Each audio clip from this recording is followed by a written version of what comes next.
Hi everyone, welcome to Varshita education. ఈరోజు మనం ఒక చిన్న స్టోరీ మాట్లాడుకోబోతున్నాం. సో అసలు ఏంటి ఈ స్టోరీ యొక్క కాన్సెప్ట్ ఏంటి, ఎందుకు నేను మీకు చెప్పాననే విషయం కూడా సో ఎండ్ ఆఫ్ ది వీడియోలో మీకు క్లారిటీ వస్తుంది. ఒక ఊర్లో ఏంటంటే ఒక వ్యక్తి ఉన్నాడు. సో ఆ వ్యక్తి ఏంటంటే సో జీవితం మీద విరక్తి పుట్టేసింది.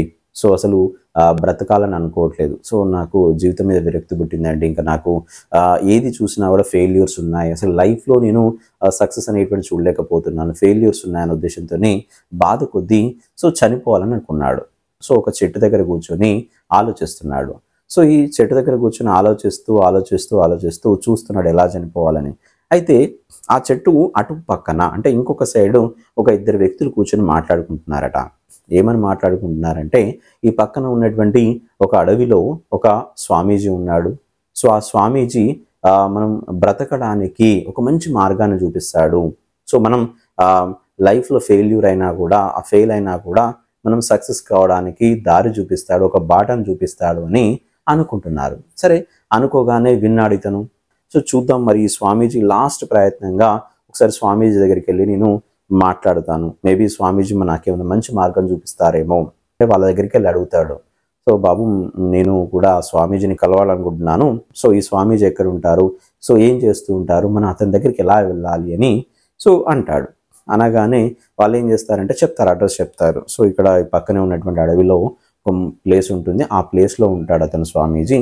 మీరు కావాలంటే ఆ ప్లేస్లోకి వెళ్ళేసి కలవండి అని చెప్తారు. సరే చెప్పగానే ఏంటంటే సరే సంతోషంగా ఏంటంటే ఈ ఉన్న బాధలంతా మర్చిపోయి ఏం చేస్తాడు అంటే వాళ్ళ దగ్గరికి వెళ్ళడానికి స్టార్ట్ అవుతాడు. సో స్టార్ట్ అయిపోయి వెళ్తూ ఉంటే అడవి కదా, సో అడవిలో వెళ్తూ ఉంటే ఏంటంటే ఆ అడవిలో ఉన్నటువంటి ఆ మార్గం అంతా కూడా ఏమవుతుంది అంటే చాలా ముళ్ళు ఉంటాయి, రాళ్ళు ఉంటాయి, పడుతూ ఉంటాడు, లేస్తూ ఉంటాడు. సో అయినా కూడా అతనికి ఇంటెన్షన్ ఏంటి, ఖచ్చితంగా నేను స్వామీజీని కలవాలా.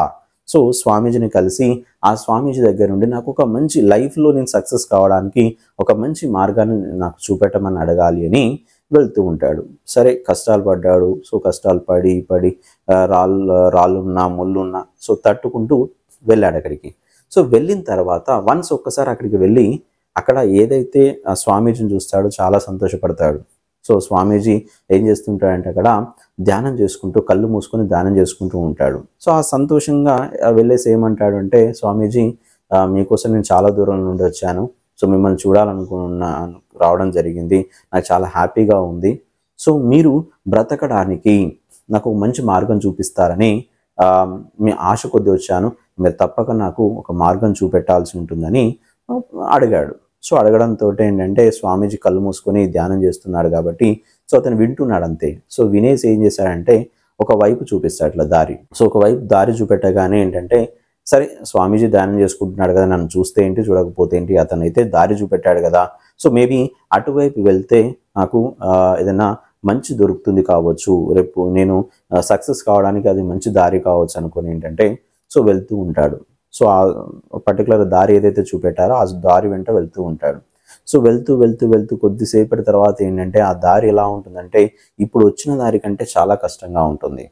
సో కష్టంగా ఉంటుంది, వెళ్తూ ఉంటాడు, పడుతూ ఉంటాడు, లేస్తూ ఉంటాడు, ముళ్ళు ఉంటాయి, రాళ్ళు ఉంటాయి, ఇవన్నీ ఇబ్బందులు పడుతూ ఉంటాడు. సో పడి కొద్దిసేపు అయిన తర్వాత ఒక ఆలోచన వస్తుంది. ఏమని ఆలోచన వస్తుంది అంటే, సరే నేను స్వామీజీని అడిగాను కదా, సో అడిగినప్పుడు స్వామీజీ ఏం చేస్తున్నాడు, కళ్ళు మూసుకున్నాడు, రైట్, కళ్ళు మూసుకొని ధ్యానంలో ఉన్నాడు కదా, మరి ధ్యానంలో ఉండి మనకు ఇక్కడ చేయి పెట్టి చూపెట్టాడు. మేబీ అతను వేరే దారి అనుకొని ఇంకో దారేమో చూపెట్టాడేమో. సో మేబీ కన్ఫ్యూజన్ లెవెల్లో ఉన్నాడేమో అనుకొని ఏం చేస్తాడంటే ఇట్లా కాదనుకొని మళ్ళీ వెనక్కి వచ్చేస్తాడు స్వామీజీ దగ్గరికి. సో స్వామీజీ దగ్గరికి మళ్ళీ వెనక్కి వచ్చేసి మళ్ళీ అడుగుతాడు, సార్ స్వామి మీరు ఎటు చూసి ఎటు చెప్పారో నాకు తెలియదు, మీరు చూడకుండా చెప్పినట్టున్నారు కదా, సో కొంచెం చూసి చెప్పండి, ఆ దారి నుండి వెళ్తే మళ్ళీ హర్డల్స్ ఎక్కువ ఉన్నాయి, పడుతూ ఉన్నాను, లేస్తూ ఉన్నాను, సో ఇబ్బందులు అవుతున్నాయని మళ్ళీ అంటాడు. అనేసరికి సరే కళ్ళు మూసుకొని ఆ స్వామి నవ్వి ఏం చేస్తారంటే ఇంకొక దారి చూపిస్తాడు. సో సరే మరి ఇంకో దారి నుండి వెళ్తే మనకైనా సక్సెస్ వస్తుంది కావచ్చు అనుకొని ఆ దారిలో వెళ్తూ ఉంటాడు. సో వెళ్ళిన తర్వాత ఇతను వెళ్తూ ఉన్నప్పుడు మళ్ళీ సేమ్ అదేవిధంగా దెబ్బలు తాకుతూ ఉంటాయి, పడుతూ ఉంటాడు, లేస్తుంటాడు. సో ఇంత ముందుతో పోల్చుకుంటే ఇప్పుడు ఇంకా కష్టాలు ఎక్కువ అవుతాయి. సో ఇలా కష్టాలు ఎక్కువైపోయి ఏంటంటే పడుతూ లేస్తుందంటే మళ్ళీ ఒక డౌట్ వస్తుంది, కోపం వచ్చేస్తుంది స్వామీజీ మీద. ఏంటి స్వామి ఏంటి నేను మంచి మార్గం చూపెట్టు, నన్ను బ్రతకడానికి మంచి దారి చూపెట్టమని అంటే ఏదో ఈ దారులు చూపెట్టాడు, ఇక్కడే కష్టపడుతున్నాను, ఇంకా ముందుకెళ్తే ఇంకెన్ని కష్టాలు ఉంటాయో అనే ఉద్దేశంతో ఏం చేస్తాడంటే మళ్ళీ కోపంగా బయటకు వెనక్కి వచ్చేసి సో బాగా కోపడతాడు స్వామీజీని. ఏంటి స్వామి మీకోసం ఇంత దూరం నుండి మీ దగ్గరికి వచ్చి మిమ్మల్ని కలుసుకుంటే మీరు ఏదో మంచి చేస్తారనుకుంటే మీరు మళ్ళీ నాకు ఆ దారి మొత్తం ముళ్ళకంప లాంటి దారినే చూపెట్టారని బాగా కోపడతాడండి. కోపడగానే సో స్వామీజీ అప్పుడు కళ్ళు తెరుస్తాడు. కళ్ళు తెరిచి ఏమంటాడు అంటే, బాబు నీకు చూపెట్టేటువంటి మార్గం మంచి మార్గమే, సో నేను మీకు ఒక మంచి దారినే చూపెట్టాను, కానీ నువ్వేం చేస్తున్నావు, ఎక్కడైతే కష్టాలు పడేంతసేపు పడుతున్నావో పోతున్నావు, ఎప్పుడైతే మీకు సుఖం వస్తుంది అంటే మంచి జరగబోతుంది అనే టైంలో మళ్ళీ వెనక్కి వస్తున్నావు. ఓకే, అంటే ఏంటి, నువ్వు పడుతూ లేస్తూ పోతున్నావు, బాగానే ఉన్నావు. సో ఎప్పుడైతే నీకు ఇంకా మంచి దారి వస్తుంది, ఆ ప్లేస్ మంచి ఉండబోతుంది అనే టైంలో ఏం చేస్తున్నావు, వెనక్కి వస్తున్నావు. కాబట్టి నేను చెప్పేటువంటి దారి ఏదైతే ఉందో అది మంచి దారే, కానీ ముందు కష్టాలు ఉంటాయి, కష్టాలు పడ్డ తర్వాత మాత్రమే నీకు మంచి జరుగుతుంది అని చెప్తాడు. సో దీనిలో మీనింగ్ ఏంటి అసలు, దీని యొక్క ఈ స్టోరీ యొక్క మెయిన్ కాన్సెప్ట్ ఏంటి అంటే, ఎప్పుడైనా మనం ఏది చేయాలనుకున్నా కూడా ఏంటంటే ఫస్ట్ హర్డల్స్ వస్తూ ఉంటాయండి. హర్డల్స్ వచ్చిన తర్వాత మాత్రమే సక్సెస్ అనేటువంటిది వస్తుంది. సో హర్డల్స్ లేకుండా బాధలు లేకుండా సుఖం వచ్చింది, లేదా కష్టాలు లేకుండా మీకు సక్సెస్ వచ్చింది అని అంటే ఆ సక్సెస్ అనేటువంటిది అంత కరెక్ట్గా కాదు అని అర్థం కదా. అయితే మరి ఇప్పుడు ఎందుకు చెప్పాను సార్, మరి ఈ స్టోరీ చెప్పడానికి రీజన్ ఏంటి, మీరు ఏదో సర్వీస్నో కోర్సెస్ ఇస్తారు, సర్వీస్నో క్లాసెస్ చెప్తూ ఉంటారు, అండ్ ఐటీ మీద మీరు ట్రైనింగ్ ఇస్తారు, అండ్ ఐటీలో జాబ్ చేస్తారు కదా, దానికి ఏం సంబంధం అని చాలా వరకు అనుకొని ఉంటారు ఇప్పటి వరకు, రైట్. సో దానికి మీకు నేను కాన్సెప్ట్ ఒకటి చెప్తాను, రియల్గా జరిగినటువంటి ఒక ఫ్యాక్ట్ చెప్తాను, దాన్ని చూసి సో మనం కూడా ఎలా కష్టపడాలి ఏంటి అనేటువంటిది ఒక ఆలోచన చేసుకోండి. ఏంటి అంటే, నాకు ఒక 1 year బ్యాక్ అనుకుంటాను, 1.5 year బ్యాక్, సో ఒక లేడీ అంటే మన దగ్గర ట్రైనింగ్ కంప్లీట్ చేసి జాబ్ కోసం ట్రై చేస్తుంది.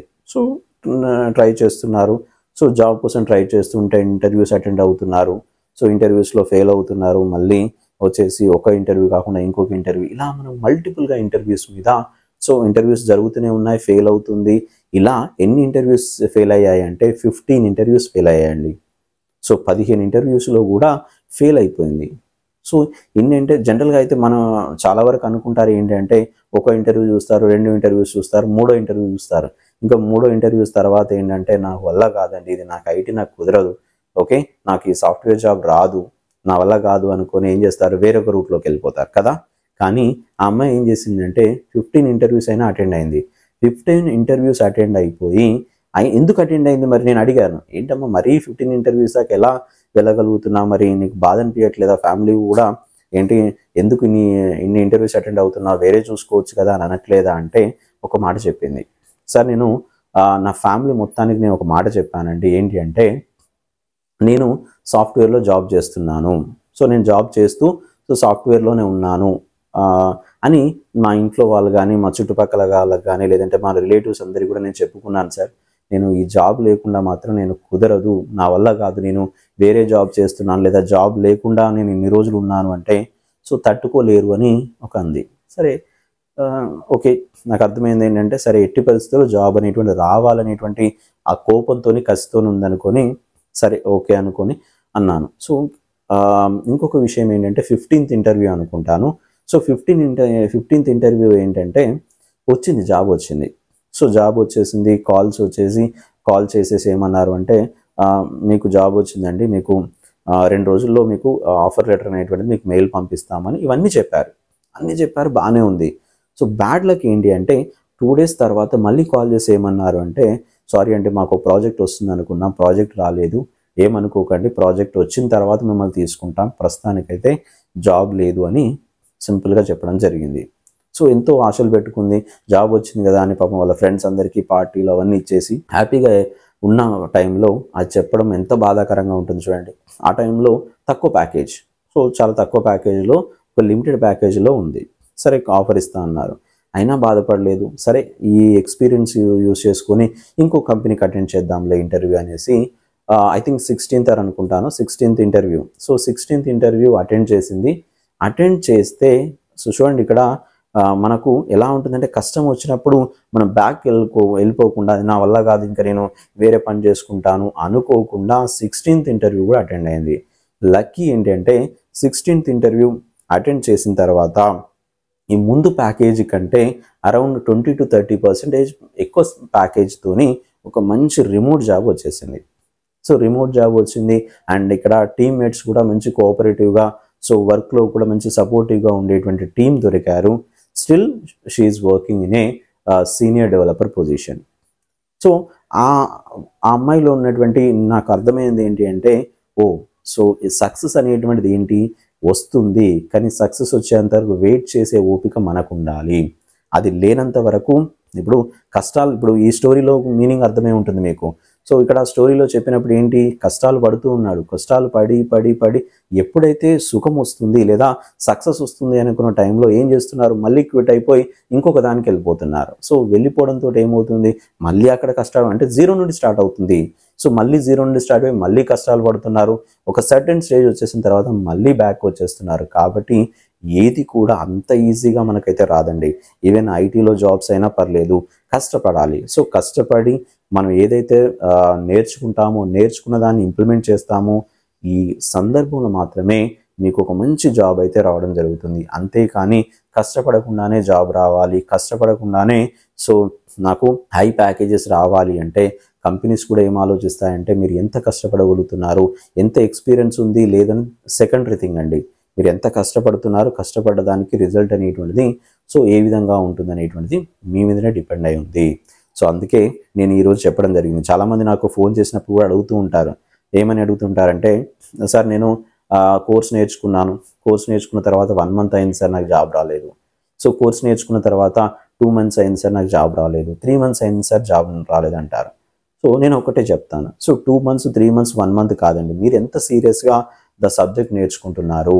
ఈవెన్ సర్వీస్ నవే కాదు, మీరు ఏది నేర్చుకున్నా పర్లేదు, బట్ ఎంతవరకు సీరియస్గా దాన్ని ఇంప్లిమెంట్ చేయగలుగుతున్నారు, ఏమైనా దాని మీద ప్రాజెక్ట్స్ చేస్తున్నారా, ఐటీ వాళ్ళు అయితే ఏదైనా ప్రాజెక్ట్స్ చేస్తున్నారా, సో ప్రాజెక్ట్స్ చేస్తే ఎంతవరకు మీరు దాని మీద కాన్సన్ట్రేషన్ చేయగలుగుతున్నారు. సో కొంతమంది ఏంటంటే ఫస్ట్ సో కుతూహలంతో వస్తారు, నేను నేర్చుకోవాలి ఇలా వస్తారు. సో ఒక 1 week 10 days 1 month అయిపోయేసరికి సో ఆ ఇంట్రెస్ట్ కాస్త తగ్గిపోతూ ఉంటుంది. అలా తగ్గించుకోకండి.